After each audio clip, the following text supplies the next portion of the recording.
بسم اللہ الرحمن الرحیم۔ السلام علیکم ناظرین، کہانی نگری یوٹیوب چینل میں آپ سب کو خوش آمدید۔ بچوں کی پیدائش کے بعد میرے لیے گھر کا کام کرنا بہت زیادہ مشکل ہو گیا تھا، اور پھر ایک اور سانحہ تو یہ ہوا کہ میرا بچہ 3 سال کی عمر میں ہی فوت ہو گیا تھا۔ یہ غم میرے کلیجے کو کھا گیا تھا۔ میں اپنے بچے کا سوچتی تو میرا دل حلق کو آ جاتا تھا۔ میں کوئی کام نہ کر پاتی تھی، میرے گھر میں اور کوئی بھی نہیں تھا۔ میں ساس اور نندوں کے بغیر رہتی تھی۔ گھر میں اکیلی عورت کیا کرے؟ میرے شوہر نے جب میری یہ صورتحال دیکھی تو گھر دن بدن بکھرتا رہا۔ کھانے کا بھی انتظام نہ ہو پاتا۔ کہنے لگے کہ میں کوئی کام والی رکھ لیتا ہوں، اب تم بھی ایسا کرو کہ کسی سے کہہ دو کہ تمہیں کوئی اچھی کام والی بتا دیں، اس سے یہ ہوگا کہ تمہارا کام آدھا ہو جائے گا، دل بھی لگا رہے گا۔ میں نے کہا کہ ٹھیک ہے۔ میں نے گھر کے باہر ایک چھوٹا سا اشتہار لکھ کر لگا دیا تھا، اور اگلے ہی دن ایک چھوٹی سی لڑکی نے میرے گھر کے دروازے پر دستک دی۔ اس نے پھٹے پرانے کپڑے پہن رکھے تھے۔ بولی، باجی مجھے کام پر رکھ لو، میں گھر کے سارے کام کر لیتی ہوں، بدلے میں مجھے صرف 3,000 روپے چاہیے۔ میں ایک کام کے 3,000 روپے لیتی ہوں، مگر آپ کے گھر کام کروں گی تو کھانا پینا بھی یہیں سے ہو جائے گا، اور کبھی مجھے رہنا ہوا تو یہیں رہ لوں گی۔ باجی میرے ابا بہت غصہ کرتے ہیں، وہ شراب پیتے ہیں، مجھے روز روز گھر جاتے ہوئے ڈر لگتا ہے۔ اگر کبھی گھر میں کوئی مسئلہ ہوا تو میں آپ کے ساتھ رہ لوں گی۔ میں اس کی باتیں سن کر اس پر ترس کھانے لگی تھی۔ کہا کہ ٹھیک ہے، تم جیسا کہو گی ویسا ہی ہوگا۔ 3,000 کی بجائے میں تمہیں 5,000 روپے دوں گی، لیکن باقی کام والیاں 8-9 ہزار روپے مانگتی ہیں۔ میری بات سن کر وہ بچی بہت زیادہ خوش ہو گئی تھی۔ اس کے کپڑے پھٹے پرانے تھے، اور یہ اس کی غربت کا منہ بولتا ثبوت تھا۔ میں نے شوہر کو بھی بتا دیا کہ میں نے کام والی رکھ لی ہے، وہ بہت ضرورت مند ہے۔ میرے شوہر نے کہا کہ ٹھیک ہے، مجھے تو کوئی اعتراض نہیں ہے، بس تم اس کے ساتھ خوش ہو تو ٹھیک ہے۔ اگلے دن سے وہ لڑکی، جس کا نام سمی تھا، وہ کام پر آنے لگی تھی۔ آج اس نے اپنا حلیہ قدرے بہتر رکھا ہوا تھا، آنکھوں میں کالا سرما اور کپڑے سفید رنگ کے پہنے ہوئے تھے۔ میں نے کہا، سمیہ تم سفید کپڑے گھر میں کیوں پہن کر آئی ہو؟ بولی کہ باجی میں بہت مہارت والی ہوں، آپ کو نہیں لگتا کہ میں گھر کے سارے کام چٹکی بجا کر کر لوں گی؟ وہ ہنستی تو میں بھی ہنس پڑتی تھی، اور پھر اس نے واقعی ایسا کیا۔ پل بھر میں اس نے سارا گھر صاف کر دیا، کہہ لیں کہ چٹکی بجا کر صاف کر دیا، اور کھانا بھی بنانے کے لیے سبزی وغیرہ کاٹنے لگی۔ میں پھر اس کی پھرتی پر بڑی ہی متاثر ہوتی تھی۔ میں اپنے کپڑے وغیرہ سیٹ کرنے لگی۔ میں الماری میں کپڑے رکھ ہی رہی تھی کہ وہ میرے پاس آ کر کھڑی ہو گئی۔ باجی آپ بہت غمگین لگتی ہیں، کیا بات ہے؟ اس نے میری دکھتی رگ پر ہاتھ رکھ دیا تو میں نے اسے اپنی ساری باتیں بتا دیں کہ میرے بچے کی وفات کے بعد میں ایسا ہی محسوس کرتی ہوں جیسا دنیا سے میرے لیے سب کچھ ختم ہو گیا ہو۔ کہنے لگی کہ میں آپ کی خوشی کا انتظام کر دوں گی، آپ کے ساتھ دن بھر باتیں کروں گی۔ میں نے کہا کہ سمیہ تم دل کی بہت اچھی ہو، پر تم پہلے اپنے کپڑے بدل لو، تمہارے کپڑے گندے ہو جائیں گے۔ بولی کہ باجی میں یہاں سے واپسی پر اپنے اسکول پڑھنے جاتی ہوں، اسی وجہ سے میں یہ کپڑے پہن کر رکھوں گی۔ میں نے کہا کہ چلو ٹھیک ہے، لیکن اب یہ روز کا معمول ہی بن گیا تھا۔ سمیہ نئے نئے کپڑے پہن کر اپنا حلیہ تقریباً بدل کر ہی آتی تھی۔ میں پوچھتی تو کوئی نہ کوئی بہانہ کر دیتی تھی۔ اس کی پھرتی، چالاکی اور تیزی دیکھ کر لگتا تھا کہ وہ 15 سال کی نہیں بلکہ اس کی عمر کم از کم 25 سال کی ہوگی، لیکن میں اسے کچھ بھی نہیں کہتی تھی کیونکہ وہ دن بھر مجھے خوش رکھتی تھی۔ مجھے آتے ہی کہا کہ وہ میرے لیے ایک چکن سوپ بنائے گی جس سے میری طبیعت سنبھل جائے گی۔ میں اس پر بہت شکر گزار تھی۔ اس نے مجھے چکن سوپ بنا کر دیا تھا جس کو پیتے ہی مجھے نیند آ گئی تھی۔ جب میں سو کر اٹھی تو گھر میں کوئی بھی نہیں تھا، سمیہ جا چکی تھی اور شوہر کے آنے کا وقت ہو رہا تھا۔ میں جلدی سے اٹھ کر گھبرائی ہوئی باہر آئی کیونکہ مجھے بھی دیکھنا تھا کہ گھر کا دروازہ کھلا تو نہیں، مگر یہ جان کر تو مجھے حیرت ہوئی تھی کہ گھر کا دروازہ اندر سے بند تھا جبکہ سمیہ باہر جا چکی تھی۔ میں اس بات پر حیران تھی کہ دروازہ اندر سے کیسے بند ہے جبکہ سمیہ دروازہ کھول کر باہر چلی گئی تھی۔ میں نے دیکھا کہ گھر میں شوہر بھی نہیں تھے۔ اب تو مجھے ڈر لگنے لگا تھا۔ میں نے پورا گھر چھان مارا مگر سمیہ یہاں پر نہیں تھی، اس کا مطلب ہے کہ وہ جا چکی تھی۔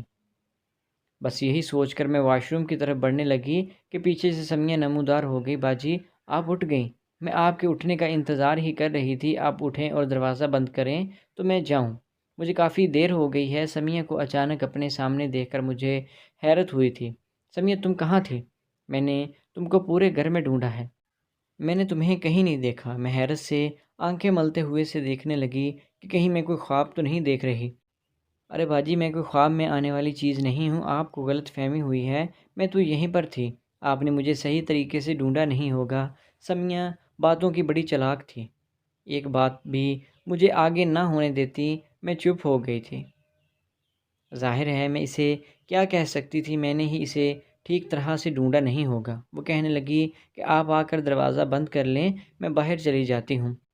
مجھے کافی دیر ہو گئی ہے، یوں میں اس کے پیچھے پیچھے آئی، وہ تیزی سے دروازے سے نکلی اور دروازہ بند کرنے کے لیے جو ہی میں آگے بڑھی، کیلے کے چھلکے سے پھسل کر میں زمین بوس ہو گئی تھی۔ اس بات پر مجھے بہت غصہ آیا تھا، آخر کیلے کا یہ چھلکا یہاں کس نے رکھا تھا؟ میں منہ ہی منہ میں بڑھاتے ہوئے اندر کی طرف گئی، آج تو میں نے فروٹ بھی نہیں لیا تھا، پھر یہ کیلے کا چھلکا کہاں سے آ گیا؟ یہی سوچ کر مجھے غصہ بھی آیا تھا اور پریشانی بھی ہوئی تھی۔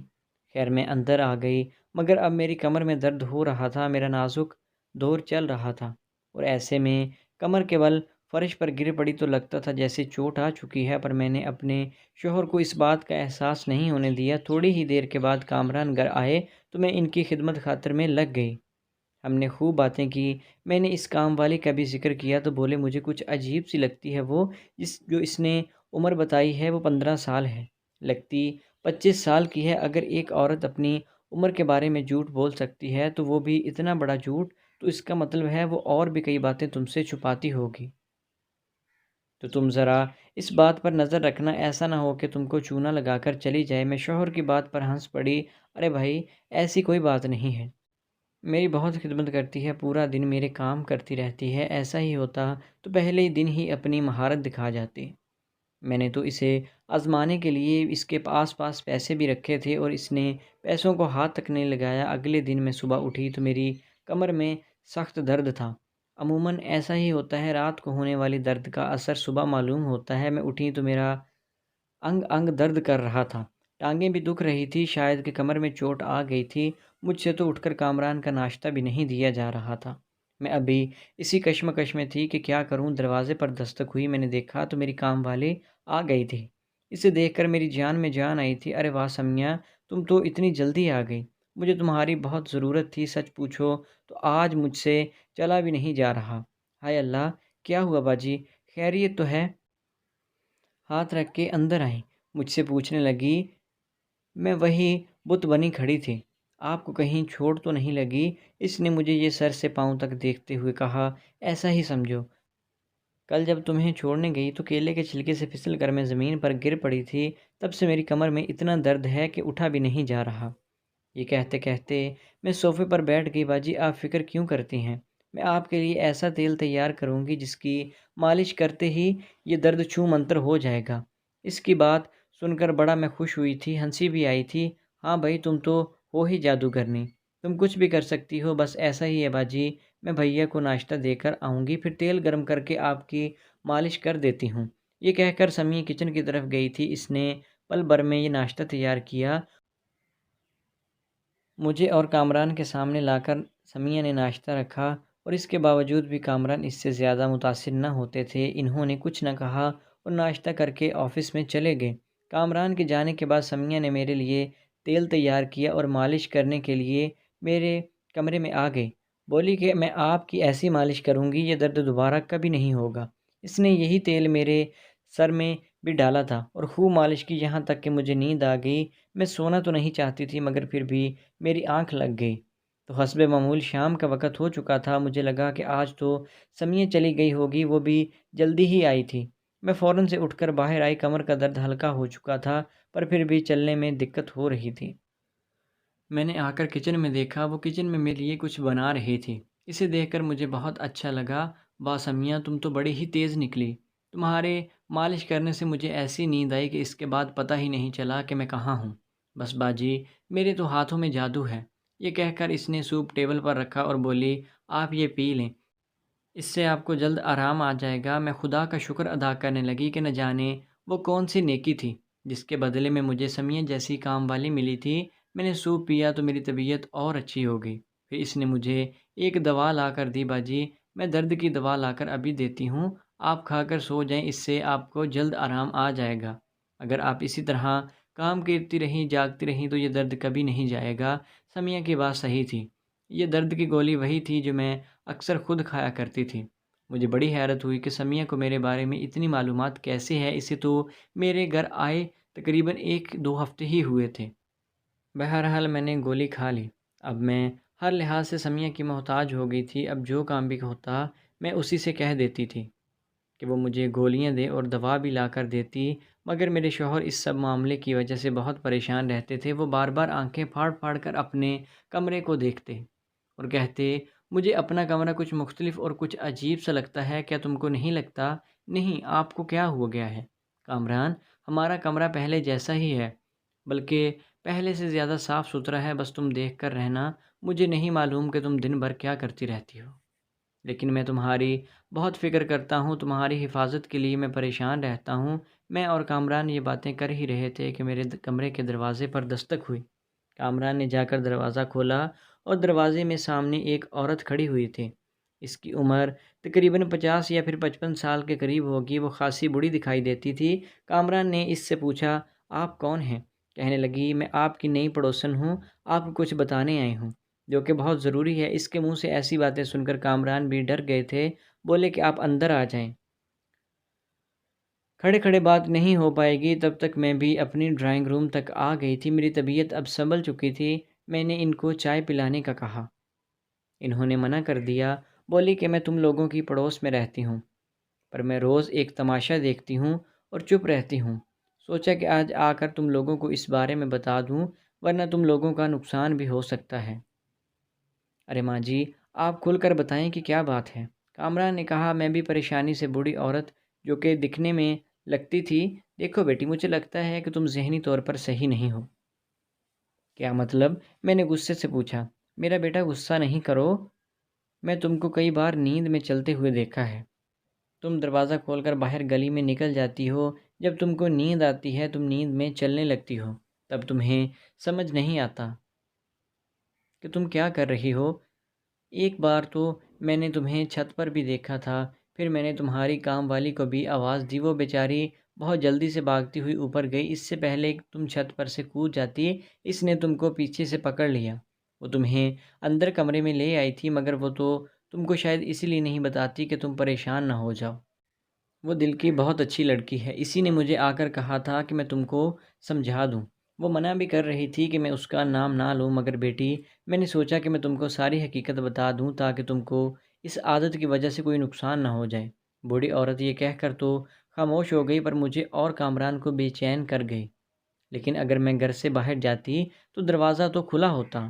میں نے دل میں سوچا، بس بیٹی مجھے جو کہنا تھا میں نے کہہ دیا، اب میں چلتی ہوں۔ یہ کہہ کر وہ بوڑھی عورت ہمارے گھر سے چلی گئی۔ میں اور کامران ایک دوسرے کو دیکھنے لگے۔ کامران، ایسا ہو ہی نہیں سکتا، مجھے لگتا ہے کہ اس بوڑھی عورت نے کچھ غلط دیکھا ہے، میں تو کبھی نیند میں چلنے کی عادی ہی نہیں تھی۔ مجھے لگتا ہے کہ بچے کی پیدائش کے بعد سے تمہارے اوپر برا اثر پڑ گیا ہے، تم ذہنی طور پر پریشان رہتی ہو۔ میں تمہارے لیے کسی ڈاکٹر کا بندوبست کرتا ہوں، پر اس سے پہلے ایک دن میں خود گھر پر رہوں گا۔ میں جاگوں گا، تم سو گی، میں دیکھوں گا کہ تم واقعی اٹھ کر باہر جاتی ہو۔ ویسے اس بڑھیا کا جھوٹ بولنے کا کوئی مقصد تو تھا ہی نہیں۔ ضرور اس نے تم کو چھت پر دیکھا ہوگا، تبھی تو یہ تم کو کہہ رہی ہے۔ ہاں، میں بھی سوچ رہی ہوں، میں نے پریشان ذہن کے ساتھ کہا۔ میرے تو حوصلے اور بھی پست ہو گئے تھے، دل چاہتا تھا کہ میں یہ دنیا ہی چھوڑ دوں۔ میں اپنے شوہر کے لیے دن بدن مصیبت بنتی جا رہی تھی۔ وہ دن میرا بہت اذیت میں گزرا تھا۔ جب سوتی میرا شوہر میرے پاس بیٹھ کر میرا پہرا دیتا۔ صبح ہوئی تو ان کو دفتر بھی جانا تھا۔ میں بہت احساس ندامت محسوس کر رہی تھی کہ میری وجہ سے میرا شوہر دفتر جاتے ہوئے بھی اپنی صحیح نیند پوری نہیں کر پایا تھا۔ میں انہی سوچوں میں گم تھی کہ دروازے پر دستک ہوئی۔ سمیہ آ گئی۔ کامران کہنے لگا کہ اب میں بے فکر ہو کر دفتر جاؤں گا کیونکہ سمیہ آ گئی ہے، تمہارا خیال رکھے گی۔ میں نے بھی ان کو خدا حافظ کہا۔ اندر آ گئی۔ سمیہ آئی تو کچھ خوش خوش لگ رہی تھی۔ میں نے کہا، سمیہ آج تم خوش دکھائی دے رہی ہو جبکہ میں پریشان ہوں۔ کیا بات ہے؟ کہنے لگی، باجی بس بات ہی ایسی ہے۔ میں آپ کو کیا بتاؤں، 2-3 دن بعد ہم اپنا گھر چھوڑ کر دوسرے گھر جانے والے ہیں، وہاں سے آپ کا گھر بھی نزدیک ہے، میں ذرا جلدی آ جایا کروں گی۔ اس کی بات سن کر میں خوش ہو گئی تھی۔ اچھا، اب تم اس سے بھی جلدی آؤ گی تو میرا کام اور آسان ہو جائے گا۔ میں نے ہنس کر کہا، باجی میرا کام تو پہلے ہی آسان ہے۔ کیا مطلب؟ کچھ نہیں، میں تو مذاق کر رہی تھی۔ یہ کہہ کر وہ دودھ ابالنے لگی۔ اچھا باجی، آپ کیا میری اماں سے ملیں گی؟ سمیہ نے ایک اچتی سی نگاہوں سے میرے اوپر ڈالتے ہوئے کہا۔ ہاں بھائی، میں تمہاری کسی بات سے انکار کیسے کر سکتی ہوں؟ میں نے بے بسی سے کہا۔ دن بدن میں عجیب سا محسوس کرنے لگی تھی۔ کھانا کھا کر مجھے بہت نیند آتی تھی۔ میں ہر وقت تھکاوٹ سی محسوس کرتی تھی۔ یوں گھر کے سبھی کام سمیہ خود کرنے لگی تھی۔ سارا دن سمیہ میری خدمت کر کے کامران کے آنے کا وقت ہوا تو سمیہ مجھ سے کہنے لگی، باجی میرے کپڑے بہت خراب ہیں، آپ مجھے اپنے کوئی نئے کپڑے دے دو، میں وہی پہن لوں گی۔ نہا دھو کر گھر جاؤں گی تو ان کو یہ نہیں لگے گا کہ میں سارا دن بہت محنت کرتی ہوں، ورنہ اماں تو سوچیں گی کہ میں پورا دن یہاں پر کام کاج ہی کرتی رہتی ہوں۔ آپ کو پتہ ہے کہ آپ کے ساتھ کام کاج کرنے سے پہلے میں بچوں کی دیکھ بھال کیا کرتی تھی۔